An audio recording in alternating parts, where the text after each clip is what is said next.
ओम साई राम। दोस्तों, आपका अपने चैनल नर्सिंग क्राइटेरिया में स्वागत है। एंड आज की वीडियो में हम देख रहे हैं टीचिंग प्लान ऑन एपिलेप्सी। तो टीचिंग प्लान आप लोग बनाते हो, ये भी हमारा क्राइटेरिया रहता है। जब असाइनमेंट्स एनसीपीस बनाते हैं तो टीचिंग प्लान भी बनाना पड़ता है। आप टीचिंग प्रोवाइड करते हो अपनी जैसे क्लास में या जूनियर्स को। सो एमएसएन का ये टॉपिक आपका है। तो देखते हैं इसका फॉर्मेट लेसन प्लान जैसे होता है बस वैसा ही है, बनने वाला है। सो टीचिंग प्लान जो है एपिलेप्सी पर है। तो न्यूरोलॉजिकल डिसऑर्डर है, सेशन हमारा पीरियड 1 है और इसमें आपने ये सब कुछ अपना प्रिपेयर किया। तो लर्निंग आउटकम्स एक हमारा हेडिंग बनाते हैं हम इसमें। तो इस तरह से आपको बनाना है। इसमें लिखा गया है कि by the end of class student will be able to know, यानी कि जो जो आपका कंटेंट है पूरा का पूरा टीचिंग प्लान में या लेसन प्लान में या हेल्थ टॉक में या केस आपकी जो प्रेजेंटेशन होती है, क्लास की प्रेजेंटेशन देते हो ना, उस टाइप से हम इसको बनाते हैं। और इसके अंदर जो जो चीज़ें होती हैं बस वो लिखनी होती है हमको। ये एक लाइन हमारी बनती है फर्स्ट, और उसके उसके नीचे जो जो आपका कंटेंट है वो आएगा। सो इसमें पहला है कि इंट्रोडक्शन आपने दी, न्यूरोलॉजिकल डिसऑर्डर क्या होता है। फिर आपने डिफाइन किया एपिलेप्सी एंड सीजर को, ये क्या होता है। फिर टाइप्स बताए, फिर कॉजेज़ और क्लिनिकल फीचर बताए एपिलेप्सी के। फिर आपने जो मैनेजमेंट है, मेडिकल और नर्सिंग मैनेजमेंट, वो बताई। सो यहाँ से आपका टॉपिक स्टार्ट है। आपने क्या टारगेट बनाया है, क्योंकि आप टीचिंग दे रहे हो, एज अ स्टूडेंट टीचर हो आप, ठीक है। सो ऐसा हम करते ही हैं, जैसे प्रेजेंटेशन देते हैं तो वही है ये टीचिंग प्लान। सो जो एक टॉपिक है आपका, बड़ा टॉपिक है, तो 45 मिनट्स में एटलीस्ट आप इसको करने वाले हो। इतना टाइम रहता है जो मैक्रो टीचिंग बोलते हैं हम इसको। क्या बोलते हैं? Macro teaching. एक होती है माइक्रो टीचिंग जो 5-10 मिनट में ख़त्म हो जाती है। लेकिन जब हमारी क्लास प्रेजेंटेशन की बात करें, टीचिंग टीचिंग प्लान की बात करें, तो ये थोड़ी लंबी जाती है, 1 घंटे लग जा सकती है, 45 मिनट तक होती है। सो इसमें रेफरेंसेस बताए ने, शुरू में ही बता दी, वैसे लास्ट में भी हम लिखते हैं, जैसे बिब्लियोग्राफी होती है ना, कि कहाँ कहाँ से आपने ये बनाया है। तो जैसे कि एक बुक का नाम इन्होंने लिखा है स्टूडेंट ने कि भाई अमेजन की बुक है, 11th एडिशन है ये। और फिर ये नोट से बनाया है, इंटरनेट कुछ यूज़ किया है, और कोई और मेडिकल बुक्स हैं उनका इन्होंने यूज़ किया है, ठीक है जी। सो नेक्स्ट हमारा पेज आता है। इस टाइप से आप लोग फॉर्मेट इसका बनाते हो, जिसमें कि आपकी टाइम आएगी सबसे पहले। यानी कि जो आप चीज़ें एक्सप्लेन कर रहे हो ना कंटेंट की, वो कितने टाइम में आप एक्सप्लेन करने वाले हो। हाँ, वो थोड़ा बहुत ऊपर नीचे हो सकता है जब आप एट द एंड प्रेजेंट करते हो अपना टॉपिक। लेकिन पहले ही हम इसको बना लेते हैं कि 5 मिनट में हमने ये ख़त्म करना है, इंट्रोड्यूस करना है खुद को, 5 मिनट के अंदर अंदर। फिर हमने 2-3 मिनट के अंदर डेफिनेशन बतानी है, ये सारी चीज़ें इसमें आती है। तो आपने इंट्रोड्यूस कर दिया अपने आप को, इन्होंने अपना नाम लिखा है बच्चे ने, और आज वो एपिलेप्सी के बारे में बताएंगे। इसी तरह से थोड़ा सा शॉर्ट में न्यूरोलॉजिकल डिसऑर्डर के बारे में यहाँ पे हम लोग लिख देते हैं।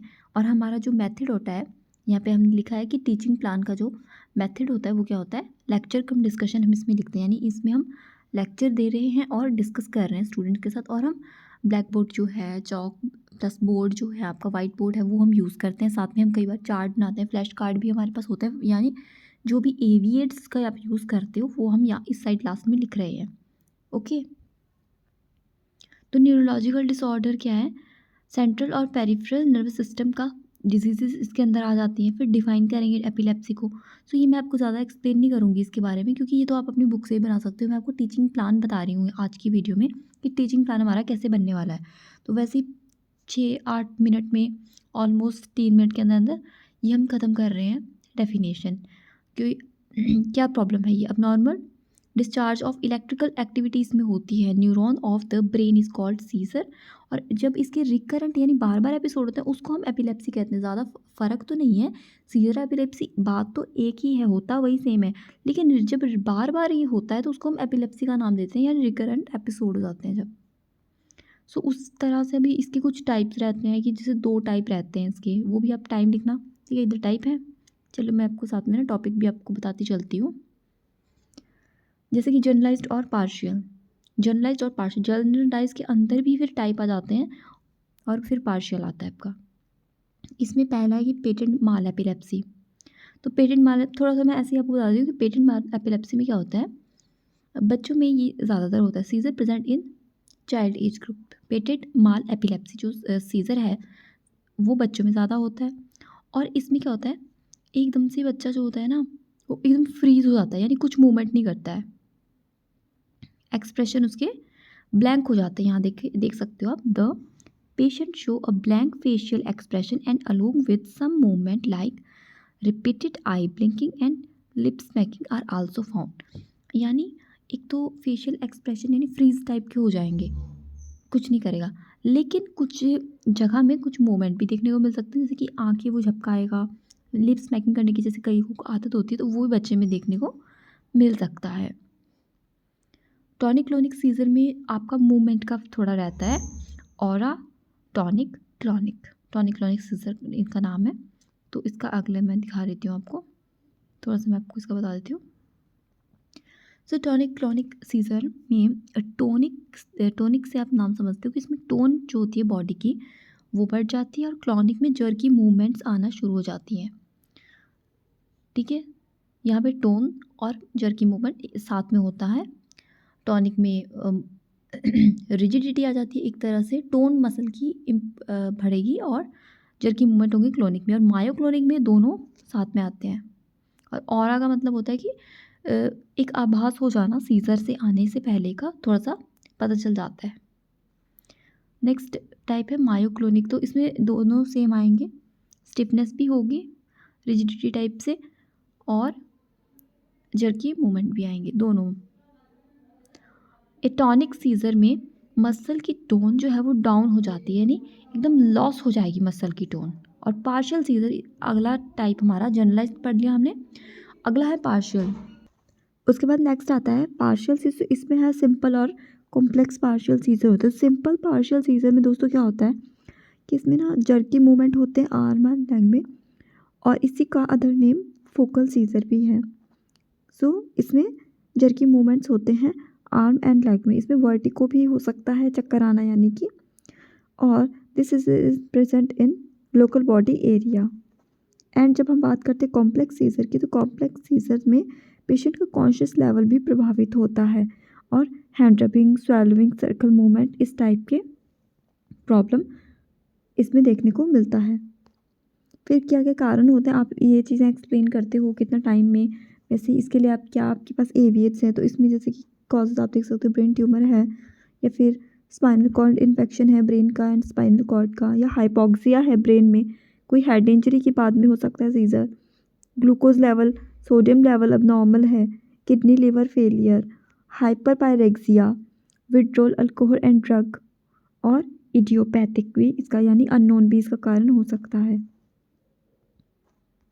क्लिनिकल फीचर सीजर में क्या हो सकते हैं, तो इसमें कॉन्शियस लेवल इम्पेयर्ड हो सकता है, बिहेवियर और मूड चेंज हो सकता है, मूवमेंट्स हो सकती हैं अनकंट्रोल्ड मूवमेंट, तो इसमें देखी ही जाती हैं, और जर्की मूवमेंट्स होते हैं, स्टिफ हो जाती है बॉडी, और नंबनेस भी हो सकता है बॉडी में, मेमोरी भी इसमें लॉस हो सकती है, और फ्लेक्शन एल्बो एंड रिस्ट, यानी उनका फ्लेक्स अंदर की तरफ को वो फ्लेक्स भी हो सकते हैं। फिर इसका डायग्नोस कैसे करेंगे, वो आप अपना टाइमिंग लिखना, कितने टाइम में आप एक्सप्लेन कर सकते हो उसको, यानी किसी तरह से हमें 45 मिनट्स पूरे करने हैं अपने रिटर्न में भी, और फिर आप एक्सप्लेनेशन में तो करना ही है। फिर इसमें हम न्यूरोलॉजिकल एग्जामिनेशन जीसीएस वगैरह देखते हैं, और ईईजी करते हैं, lumbar puncture, CT scan, MRI और ब्लड टेस्ट वगैरह से हम एपिलेप्सी को फाइंड आउट करने की कोशिश करते हैं, और ईईजी भी इसमें देखा जाता है। ईईजी इसके लिए काफ़ी अच्छा टेस्ट रहता है। फिर आप मैनेज कैसे करोगे, ट्रीटमेंट कैसे रहती है एपिलेप्सी की, तो इसमें मेडिकल मैनेजमेंट में तो हम एंटी कन्वल्सेंट्स जो ड्रग्स होती हैं वो देते हैं, जैसे कि सोडियम वॉल्प्रेट फर्स्ट ड्रग होती है इसमें, यहाँ देखिए फर्स्ट ड्रग रहती है, फेनोटॉइन भी देते हैं इसमें, कार्बामाज़ेपाइन भी देते हैं, और इसमें बहुत सारी ड्रग्स होती हैं, बट जो फर्स्ट चॉइस है वो बताइए इसमें कि जनरलाइज सीजर के लिए आप सोडियम वॉल्प्रेट, फेनोटॉइन, कार्बामाज़ेपाइन, ये इस तरह से सीक्वेंस में याद रखना है आपको। और अगर जब पार्शियल सीजर की बात करें तो कार्बामाज़ेपाइन, सोडियम वॉल्प्रेट और फेनोटॉइन, ये जो है एंटी एपिलेप्टिक ड्रग्स, ये सारी की सारी होती हैं, एंटी कन्वल्सेंट्स ये ड्रग हैं।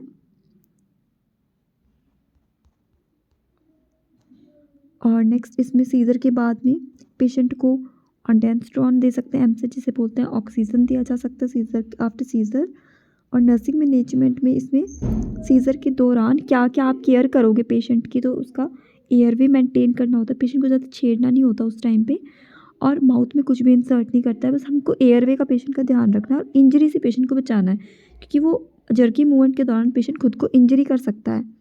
साइड रेल्स जो होते हैं वो लगा देने हैं, जैसे कि ऑब्जर्व पेशेंट को करना है और साथ साथ टाइम नोट कर लेना है, उससे टाइम कि भाई सीजर कब स्टार्ट हुआ, बिहेवियर देखना है, एक्सप्रेशन देखने हैं, रेस्पिरेटरी पैटर्न देखना है और आइज़ वगैरह हम रोलिंग ऑफ आइज़ का चेक करेंगे इसमें। सीजर कितनी देर तक रहा है, प्रोग्रेशन वगैरह, और इसमें कोई इनकॉन्टिनेंस यूरिन तो नहीं था, वो सब हम देखोगे। और टाइम का मेन रखना है, टाइम और आपको नोट करना है, साथ में पेशेंट की सेफ्टी का ध्यान रखना है और एयरवे पेशेंट का पेटेंट रहना चाहिए। To administer drug by IV, तो इसमें फेनोटोइन डायज़ेपाम हम आईवी दे सकते हैं। उसके बाद सीजर के बाद में आप पेशेंट का कैसे केयर करोगे, वो आपको बस इसमें ये है कि भाई हमें डॉक्टर को बताना है, एडमिनिस्टर करनी है ड्रग्स, ठीक है। असेसमेंट पेशेंट का करना है, जो इसके जो फैमिली मेम्बर्स हैं उन्हें एक्सप्लेन करना है इस चीज़ के बारे में। बैलेंस डाइट के बारे में बता सकते हो, एक्सरसाइज के बारे में बता सकते हो। पेशेंट शुड अवॉइड मतलब एक्सेसिव एक्सरसाइज नहीं करनी है और मेडिसिन रेगुलरली लेना है, ये सारा चीज़ें। और पेशेंट को बताना है कि अगर जैसे उन्हें फील आता है कि भाई सीज़र आने वाला है, ऐसा कुछ अबनॉर्मल होने वाला है, तो फ्लोर पे बैठ जाना है, नीचे बैठ जाना है, और जिसे हम कहते हैं। सो ये था। लास्ट में आप समराइज़ अपने टॉपिक को कर सकते हो कि भैया आज हमने न्यूरोलॉजिकल डिसऑर्डर जो एपिलेप्सी उसके बारे में हमने पढ़ा है, उसके टाइप्स, कॉजेज़, क्लिनिकल फीचर्स पढ़े हैं, कैसे मैनेज उसको करा जाता है, ये सब पढ़ा है। सो ये है। और लास्ट में जब आप फीडबैक पूछते हो तो आप कुछ क्वेश्चन स्टूडेंट से, अपने जो ऑडियंस उनसे कर सकते हो, ठीक है। कि आप बताओ सीज़र क्या होता है या एपिलेप्सी क्या होता है, किस कारण से ये होता है, कैसे इसको मैनेज करेंगे, ऐसा ऐसा आप उनसे लास्ट में एट द एंड क्वेश्चंस कर सकते हो। तो इस टाइप से इस फॉर्मेट में आपका टीचिंग प्लान बनने वाला है। दोस्तों कैसा लगा आज का वीडियो मुझे कमेंट करके ज़रूर बताना, अपने दोस्तों के साथ ज़रूर शेयर करना, ठीक है फ्रेंड्स।